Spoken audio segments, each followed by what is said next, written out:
Hi, I'm Kevin, And I'm Amanda. and we are serving up All that jam.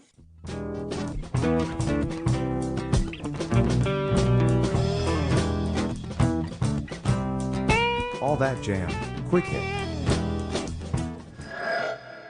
Ari Joshua on songwriting. I was kind of curious to kind of dig into any or all of these collaborations of, what the writing process was like. Mhm. Are you kind of taking the lead as a composer and arranging things? Is it like truly collaborative? Like how does some of that work, even if it's just like one or two examples? Yeah.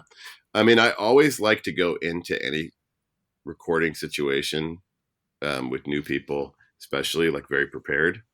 But I don't take a lot of time to prepare. I kind of like to have like a 1 to 2 week like incubator period where I'm just like, okay, like this is going to happen in 2 weeks.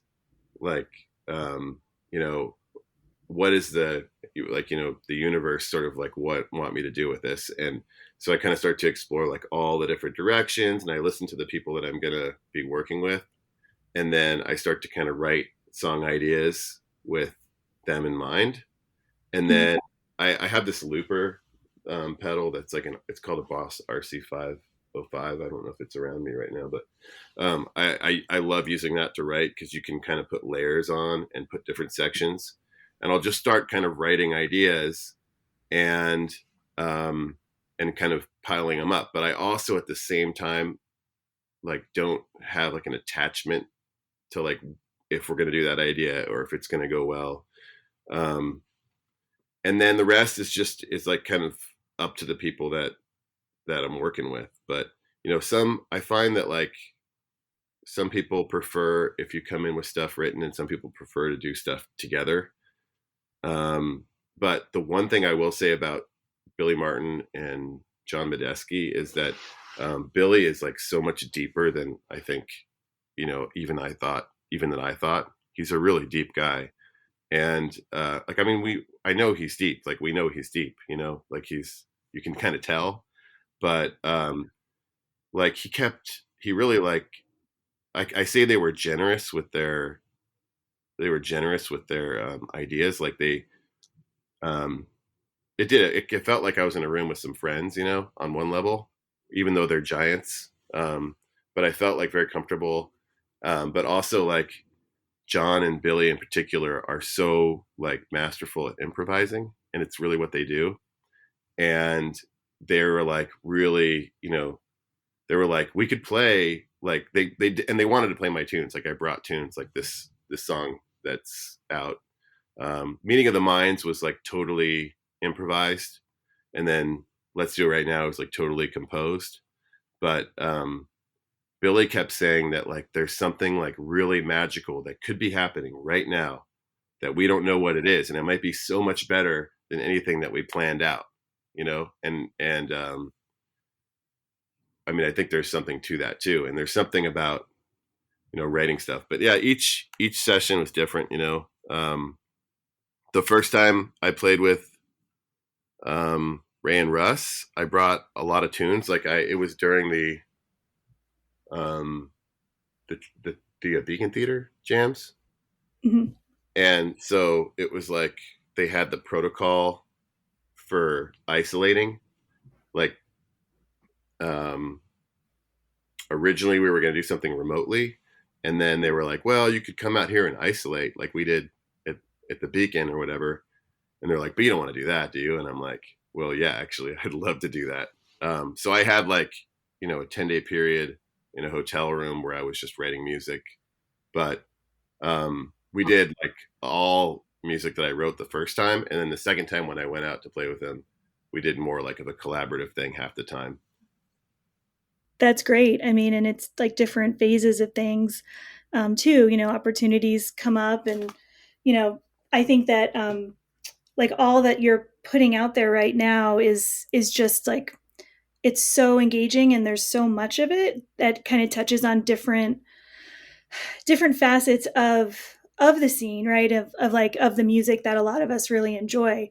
I don't know if you'd be able to share anything. Do you have any kind of like new or upcoming Oh gosh, work that you're I have doing? about 300 original songs recorded that are in like my hard drive, which is like a big metal hard drive, and there's like all these projects, like even the ones that you've seen recently, music coming from. I'm picking songs. I'm I've always been like this. I've never been great at like laser focusing on one thing and getting it done.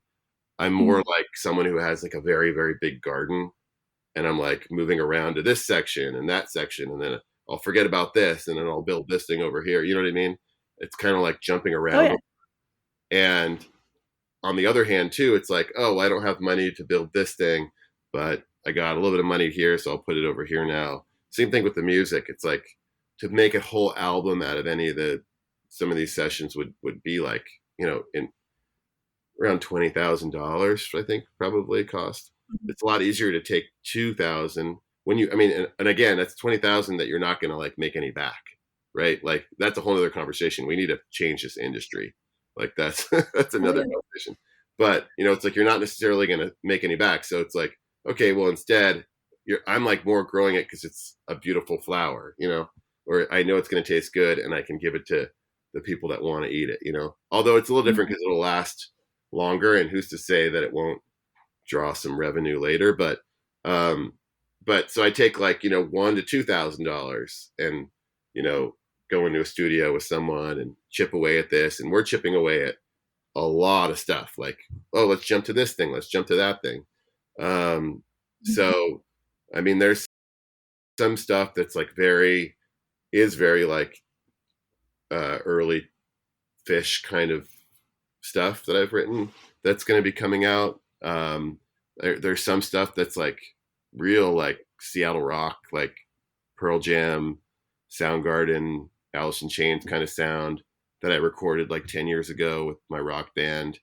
We don't play anymore because the singer lives in a cabin in the middle of nowhere, and that's a whole nother story.